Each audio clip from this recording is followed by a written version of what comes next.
O cerco. Parte 12. Uma vez que Ainz fez sua jogada, a vitória foi muito fácil. Depois de aniquilar os demi-humanos que atacavam a cidade e terminar algumas outras coisas, Ainz voltou para seu quarto. Uma dessas coisas era dar as caras nos aposentos de Casponde e pedir-lhe alguns favores menores no futuro.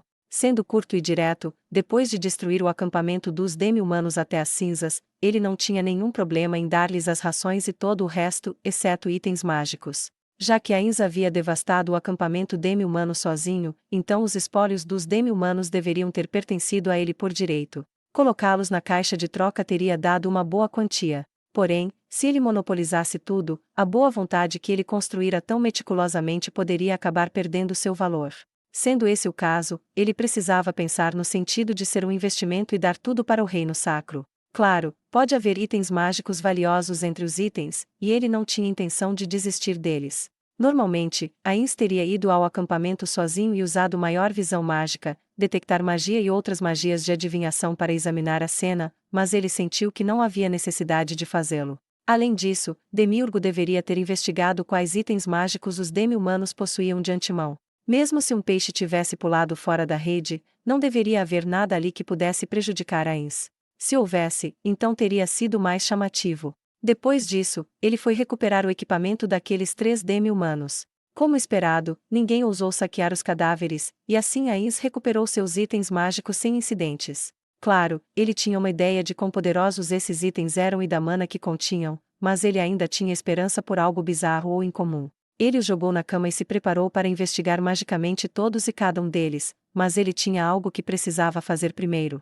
Agora, vejamos. Ele deliberadamente fez barulho. Parte disso era a própria psique, mas havia outro significado. Havia algo que ele precisava fazer antes de contatar Demiurgo usando mensagem. Ainz pegou um pergaminho, com a marca de Demiurgo, e ativou sua magia. Após isso, um par de orelhas de coelho brotou da cabeça de Ainz. Ele os usou para checar os sons próximos, e parecia que não havia ninguém se escondendo para espioná-lo. No entanto, isso não foi suficiente para deixá-lo à vontade. Afinal de contas, havia magia como Silence de segundo nível, que poderia eliminar o som, e também havia habilidades de ladinos, então era cedo demais para concluir que não havia ninguém por perto só porque ele não podia ouvir nada. É graças à fazenda de Demiurgo, que nos permite obter matérias-primas com facilidade, que eu posso usar esses pergaminhos casualmente. Despejar grandes quantidades de produtos na caixa de troca significa que podemos recuperar o ouro gasto nos pergaminhos sem problemas.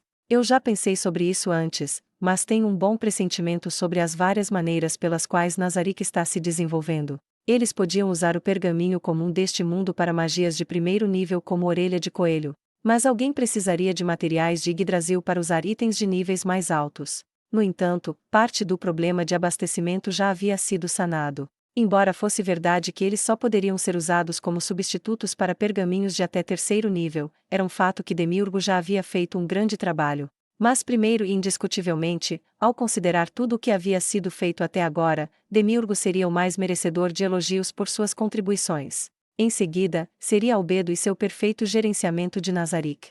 Ainz, ao considerar tudo isso, usou sua habilidade para criar mortos-vivos de baixo nível e trouxe um Wright. Verifique os arredores e veja se alguém está me espionando. Depois de receber o pedido, o Wright saiu do quarto sem abrir a porta. Wrights tinham corpos astrais, e assim podiam se mover diretamente através das paredes e outros obstáculos. Ainda assim, havia um limite dependendo de quão espessas fossem as paredes, de modo que não era ilimitado, mas a espessura das paredes do quarto não era um problema para ele. Ainz concentrou sua mente nas orelhas que brotaram em sua cabeça. Mesmo que houvesse um ladino habilidoso à espreita, eles poderiam realmente permanecer imóveis se uma criatura morta-viva aparecesse de repente, especialmente se estivesse cercada por uma aura de medo. Além disso, eles precisariam de uma capacidade de ocultação que pudesse escondê-los da detecção de um Wright. É claro que enganar os mortos-vivos de baixo nível era fácil, mas se alguém realmente possuísse essas habilidades, então deveriam ser muito capacitados. Ainz concluiu que não poderia haver tal pessoa. Se houvesse alguém assim nessa nação, eles deveriam tê-lo usado nas 2 batalhas anteriores. Enfim, não posso descartar a possibilidade de que alguém assim seja cauteloso comigo e, portanto, fique à espreita. Mas bem, dada a personalidade daquela mulher, eu duvido muito. Se houvesse alguém assim, não seria incomum o Demiurgo me informar sobre ele. Não seria incomum. Enquanto pensava naquelas palavras, Ainz se perguntou: é realmente esse o caso? Certamente Demiurgo jamais imaginaria que Ains não teria entendido, mesmo ele não dizendo nada, não é mesmo? Ah, quanto mais eu penso sobre isso, mais meu estômago dói. Se tal erro tivesse acontecido, então ele deveria reunir sua determinação e se sentar com Albedo e Demiurgo para uma boa conversa. Eventualmente, o Wright retornou. Encontrou alguém? O Wright respondeu negativamente. As orelhas de Ains não tinham captado nenhum som suspeito. Então é assim? Certo, esconda-se nas paredes e fique atento aos arredores. Depois de o ver entrar em uma parede, Ains se preparou mentalmente. Vejamos, irei conjurar mensagem e prosseguir. Era uma coisa simples, mas ele não conseguia reunir determinação para fazer. Ele se sentia como um empregado que sabia que seria repreendido por seu chefe depois de retornar ao escritório. Mas obviamente, ele não poderia ficar assim para sempre. Seu coração também ficaria pesado se Demiurgo o contatasse primeiro. Meu eu, é hora de fazer isso. Depois de se animar, ele enviou uma mensagem para Demiurgo. Ele havia ensaiado o que queria dizer em sua cabeça inúmeras vezes e fizera simulações mais do que suficientes. Tudo o que ele tinha que fazer agora era dizer. No entanto, a mensagem conectou antes que ele pudesse respirar profundamente para aliviar seu estresse, ou melhor, não houve praticamente nenhum atraso entre lançar a magia e abrir um canal de comunicação para Demiurgo. A resposta foi muito rápida. Demiurgo, é você? Certamente sim, Ain-sama. Ótimo. Ele praticou isso muitas vezes. Tudo o que ele tinha que fazer agora era dizer isso.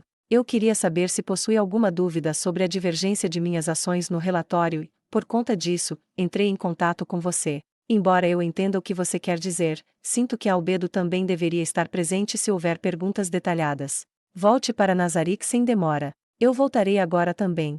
Nós nos encontraremos na cabana da superfície. Entendido. Por minha vez, então entrarei em contato com Albedo. Ah, por favor o faça. Ele imediatamente encerrou a mensagem. Depois disso, Ains suspirou profundamente. Ah, isso é bom. Ele não parecia bravo. Ah, isso foi assustador. O que devo fazer se um subordinado talentoso ficar com raiva de mim? Ele pensou. O coração de Ains estava cheio de medo, a fim de se sentir à vontade, ele canalizou nova força em seu corpo enfraquecido e olhou para a parede. A missão do Wright estava completa. Graças ao fogo amigo, ele poderia destruir mortos-vivos como Chautiar fez, mas não havia necessidade de desperdiçar sua força. Ordená-lo a retornar também era uma tarefa simples. Aliás, não havia necessidade de falar, ele poderia simplesmente emitir um comando mental. Dessa forma, ele poderia quebrar o vínculo tênue entre eles. Dito isto, havia inúmeros vínculos desse tipo em Irrantel. Lá, ele não estava confiante em ser capaz de dar uma ordem concisa sem falar. Isso era a mais pura verdade. No entanto, Ains tinha feito poucos mortos-vivos neste lugar, então a emissão de um comando bem definido seria bastante simples. Desapareça. A seguir, para retornar a Nazarick por um tempo. A seguir, seria uma tarefa muito assustadora, uma tarefa de desilusão que tinha que ser completada. Se possível, ele gostaria que houvesse alguém para lidar com isso, mas no momento era impossível. Além disso, a quem mais ele poderia entregar tal tarefa? Ele tocou os itens mágicos que estavam na cama, pertencentes aos 3 demi-humanos, na esperança de limpar seu desconforto. Fufus são fracos, são baratos, mas ainda assim, a obtenção de itens mágicos neste mundo me deixa feliz. Bem, talvez eu não seja tão feliz quanto o Pandora's Hector, mas eu sinto que gosto de itens mágicos também. A primeira coisa que ele fez foi avaliar os itens mágicos pertencentes à demi-humana de 4 braços.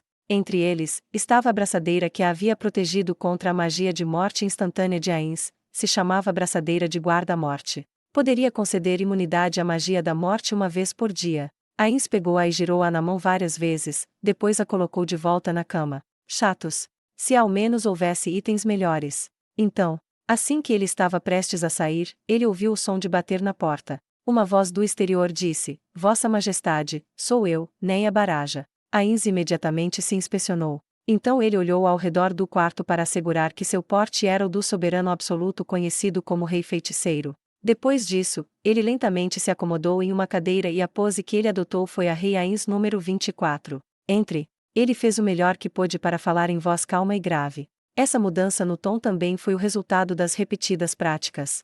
A porta se abriu e Neia, seus ferimentos agora se recuperaram, entrou na sala e se curvou para ele. Sou profundamente grata por ter recebido permissão para entrar, Vossa Majestade. Eu vim aqui para cumprir minhas obrigações como escudeira. Estou feliz que tenha vindo, Senhorita Baraja. Mas não há necessidade de cumprir as obrigações de escudeira hoje. Mesmo que suas feridas tenham sido curadas, o cansaço da batalha deve. Ah, aquilo resolveu tudo, pensou Ainz. A poção que ele usou naquela época foi uma que removia tanto fadiga, quanto exaustão. Era uma poção que Quinfireia, com sua pele seca e áspera, elogiara os céus. Eu sou capaz de cumprir minhas obrigações como escudeira graças ao poder de Vossa Majestade. Além disso, estou muito feliz por poder ficar ao lado de Vossa Majestade. Neia sorriu, ou foi um sorriso pretensioso? Seu corpo naturalmente ficaria na defensiva em face de um sorriso hostil ou maligno, mas a postura real de Ainz era inquebrável. Mesmo? Bem, no momento devo retornar ao reino feiticeiro por um tempo para lidar com algumas tarefas críticas. Peço desculpas por desperdiçar sua viagem. Entendo. Ela parecia muito triste, mas não parecia fofa em nenhum sentido da palavra. Tudo o que ele conseguia pensar era que ela olhava com raiva para ele. No entanto, Ainz já havia pensado em uma maneira de lidar com Neia. Tudo o que ele tinha que fazer era fechar os olhos. Dessa forma, seus olhos não mais o assustariam. Falando nisso, eu estou feliz que você esteja bem, que esteja viva, senhorita Baraja. Muito obrigada, Vossa Majestade. Tudo isso é graças ao seu poder. Em particular, sem esta armadura, eu poderia não ter conseguido resistir até que Vossa Majestade chegasse. Mas você não resistiu, né? Você morreu. Bem, tudo fica bem quando acaba bem. Falando nisso, ouvi dizer que ela estava lutando nos muros da cidade, então dar-lhe a armadura que poderia se defender contra ataques à distância foi a escolha certa. Fufu. Bem, isso é bom de ouvir. O que me diz do arco? Você mostrou o quão forte ele é para as massas. Sim, muitas pessoas viram o incrível poder deste arco, apesar de estarem todas mortas agora. Que? Entendo, então foi o que aconteceu. Que pena. Ele falhou novamente. Ainz estava cheio de um profundo sentimento de arrependimento. Se todo mundo que viu estava morto, não era diferente de ninguém ver.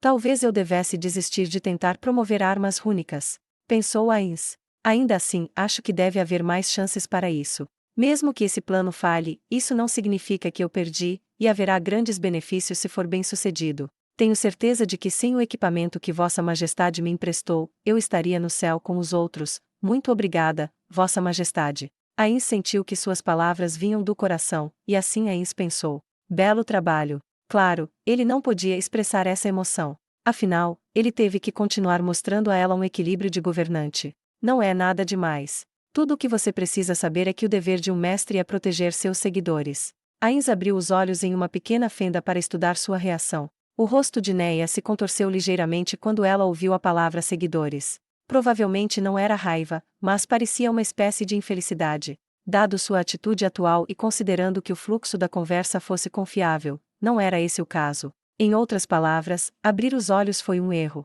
Ainz fechou os olhos novamente. Muito obrigada, Vossa Majestade. Além disso, as pessoas que Vossa Majestade salvou também desejam que eu expresse a gratidão deles ao Senhor. É isso aí. Ainz lutou para esconder o jeito que ele se sentia. Você não precisa se preocupar com isso. Eu os salvei apenas pelo acaso, pois eles estavam lá. Mas espero que eles não esperem que essa boa sorte se repita. Eu usei bastante mana nesta batalha, então eu posso não ser capaz de ajudar da próxima vez, sabe? Sim, senhor, vou transmitir sua mensagem para eles. No entanto, isso mesmo. Por favor, informe a essas pessoas que estou feliz em receber a gratidão deles. Por agora, senhorita Baraja, peço desculpas, mas realmente preciso ir depois disso. Sim, você pode voltar daqui a 4 horas. Sim, não há problema algum. Então, por favor, com sua licença, Vossa Majestade. Neia saiu do quarto e Ainz abriu os olhos. A gratidão dela parece bastante genuína. Parece que no fim eu consegui uma pessoa. Não, como diz o ditado, grandes coisas têm pequenos começos. Devo dar poções de cura gratuitas como propaganda. Isso deve me render mais gratidão, mas pode compensar o erro com as armas rúnicas. Ainz tirou a poção roxa. Esta era a poção de Quinfireia. Sua qualidade era ligeiramente inferior à das poções feitas por Yggdrasil, e ainda estava em fase de desenvolvimento. No entanto, seus efeitos podem ser aprimorados no futuro, ou ele pode acabar fazendo as poções vermelhas de Yggdrasil. Teria sido muito cansativo espalhar a notícia das poções vermelhas de Yggdrasil por nada, então eu não as usei. Ainda assim, eu não sei se as pessoas que estão acostumadas com poções azuis podem aceitar poções roxas. Usá-los aqui e coletar os resultados parece um bom plano. Mesmo pensando isso, ele pretendia que Nazarick escondesse as poções que Quinfireia e sua avó tinham feito. Ele não planejou distribuir a tecnologia. Mas claro, esse plano pode mudar no futuro, e pode chegar o momento em que ele poderia vender essa poção. Seria bom estar preparado para tal situação. Isso é complicado. Há méritos e deméritos de ambos os lados. Francamente, o fato dele estar discutindo sua vida sexual comigo só me causa problemas. Quero dizer, pelo menos eles não estão fazendo isso na minha frente, mas seria ruim se saísse a notícia de que ele comenta comigo essas coisas da intimidade dele com a esposa, não? Em primeiro lugar, porque o Fireia está discutindo isso comigo. É porque ele não tem parentes homens e está longe da cidade em que viveu até agora, então ele concluiu que não tinha ninguém com quem conversar. Pelo que sei, ele pode estar pensando que a Narberal e eu temos esse tipo de relacionamento. Mas ele deve saber que meu corpo é um esqueleto. Mesmo que Ains desejasse espioná-los à noite para satisfazer sua curiosidade, ele sentia que, ao fazê-lo, isso mudaria sua atitude em relação aos dois, por isso reprimira este impulso. No entanto, era preciso um grande esforço para fazer tal curiosidade, que passava por sua mente toda vez que Fireia vinha discutir isso com ele, desaparecer. Eu me lembro de algo sobre dar uma sensação muito boa, então ele pediu para fazer aquilo várias vezes. Poderia ser a razão pela qual ele fez uma grande quantidade daquela poção, algum tipo de suplemento nutricional, eu acho, e então deu para mim foi porque. De todo modo, ele decidiu dar o frasco para aqueles dois homens lagarto para que eles trabalhassem arduamente para criar mais crianças raras. Os frutos da tecnologia são aplicados primeiramente aos militares, depois ao sexo e por fim na medicina. Isso é verdade? Ah, hora de voltar.